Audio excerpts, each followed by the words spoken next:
Welcome to Art Talk Tuesday.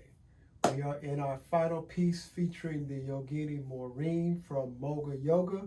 She is also a part of the group Black to Yoga here in Oakland. This is the third and final piece featuring Maureen. We've got one more set of three next week with the gentleman from Third Eye Yoga. But this week we're focusing on Maureen. It's the final piece. I've done something different with this piece, which we're going to talk about. Once again, the dimensions are 20 inches high by 16 inches wide. It is mounted on watercolor paper, mounted on board. See, it's ready to hang, ready to go. The price for this piece is $1,000, as every piece in the series is $1,000, valued at $1,000. And there are prints available on my website, damonpowell.com. You can see right here, starting at about 35 bucks. And so what I want to talk to you about is what I did different with this piece that I've done with the other ones, that I laid down a full wash of yellow. So if you look at the piece very closely, you can see that everything that yellow kind of permeates everything. So you see it in the figure, in the skin tone, even the background here with the orange, you can still see that kind of overall patina of the yellow. So that's something I did on purpose. I do that sometimes time to time with a piece. It always gives, depending on what color you choose, it always gives the piece a certain mood, a certain mode. This is considered the full lotus pose, also in Sanskrit referred to as Padamasana, Padamasana. And this is the second image I've done in full lotus. If you remember, maybe about 10 weeks ago, maybe a little bit longer, I had I think it's 36 by 36 square, mostly green and orange image in full lotus, of Maureen in full lotus, but the image was very straightforward. You were catching her direct. Here in this image, you see I've changed the angle and we're getting more of a bird's eye view as we're looking down onto the figure as she is in full lotus pose and in meditation. So that gives a kind of a different perspective. Something you don't often see when you see meditating figures is getting that bird's eye looking down on them. So we get a different view of the figure. Also, with the overall yellow wash that I put over the entire background before I started, it gives the overall piece kind of a yellowish flavor, kind of a bright hue. And I wanted to do that on purpose, just to give that whole idea about meditation and give it more ethereal quality when you look at the overall work. It's kind of got a more ethereal quality because that yellow wants to expand. So we get this sense of expansion. Even as we're looking down on the figure, you know, as we look down on things, sometimes they tend to flatten out. So the yellow kind of counteracts that reaction to the piece. So we're using the same three, all three pieces have the same palette, so we talked about that. So here we just got a totally different combination of the same colors. I didn't use as much of the blue in this piece, but you'll see some accents of blue for highlights in the figure here, in different areas of the figure. And maybe I threw a little bit of the blue in here to make this gray for the shadows, but mostly the blue is incorporated into the green with the figure here, the highlights. And then that's what we did with the blue. We see we've got a lot more orange and a lot more yellow. So just playing around with different things. So this piece, once again, always I try to ground the figure to make sure the figure is thoroughly grounded, because she is sitting on the ground, sitting on the surface, so it doesn't look like it's floating. So in this instance, I used kind of a darker tint up here with the orange and then faded it back a little bit here into the background, kind of ground the figure. And then we've got this star figure here. 6-point star?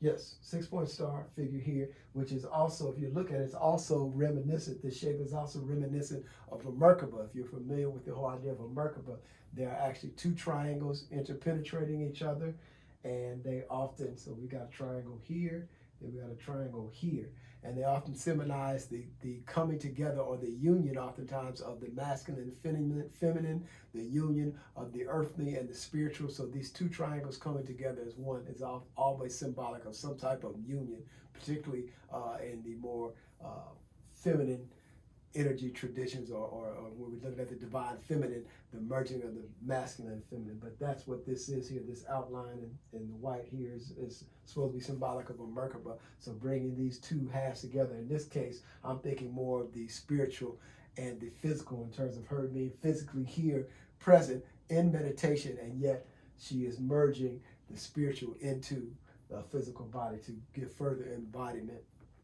And so that's what we're looking at. Our whole idea here is we talk about this idea of being incarnate, right?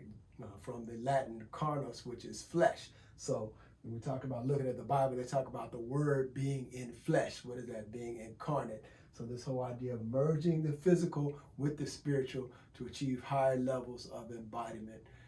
There's a woman that I often do some activations with named Johnette Crowley, and she does a technique called soul-body fusion, which is supposed to actually be a technology she uses to help merge the spirit and soul more fully, integrate them into the body so that your spiritual aspect of your being becomes more integrated part of your everyday life. I've been doing that for about 5 or 6 years now, once a week.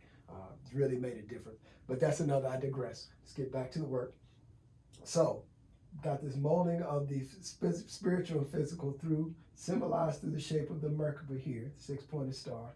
And then we've got the figure here in meditation. We see she's in the full lotus pose. She's got her feet up on her thighs. A lot of people sit cross-legged. It's not the same. To be in full lotus, you actually have to have your feet up on your thighs. So she's sitting there. Maureen is very flexible, as you can see. Her hips are very flexible and open. Then she's got her hands in the prayer position, right? And you see, I've got the tips of the fingers here around the area where the heart would be. So just around this general area.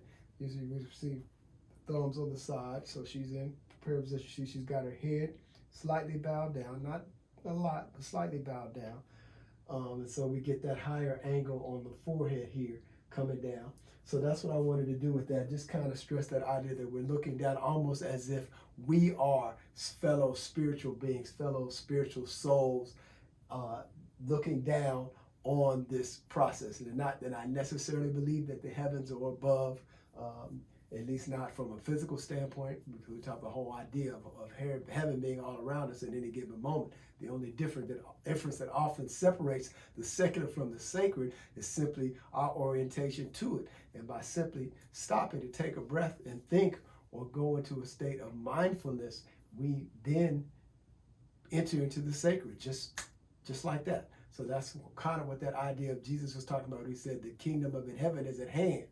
The kingdom of heaven is already here. Yes, all you have to do is change your perspective, shift your energy, shift your focus, expand your awareness, and you come into that sacred realm, into that sacred space. So I wanted to kind of depict that here through the figure in meditation. You see she's got the little symbol here that I put in here in terms of the opening of the third eye. And so this idea of this opening up, you see I made it orange. Once again, another expanding color, really playing with the orange, some little accents in the lipstick, the fingernails, toenails, the orange band here. And really want to play around with this figure and do a lot with the shadows. You see this part here, inside here is much darker because I wanted to get this idea of shadow here, and then as we come up, it comes out. This figure, I didn't do a lot with the whole idea of the composition. I wanted to keep it pretty simple. Actually, the composition is overall pretty staid. You get the idea the figure's grounded here, but other than that, it's pretty staid. There's not a lot going on, but this little Merkaba symbol does provide some movement for the eye around the composition. Didn't do a lot with their hair here. If you really look inside, you'll see that there's some texture going on in here. I've got a few little highlights and some other things there, but you can't see them through the camera. And then got the eyes just basically closed, looking down, and see focal point, drishti. So the figure is here in meditation. So that's kind of what we got for this piece. Thank you for tuning in. Don't forget to like, share with your friends. Check out my website, damonpowell.com. We've got another 3 images in this series, and then I'll show you some new stuff that I've been working on over the next couple of weeks. So, peace.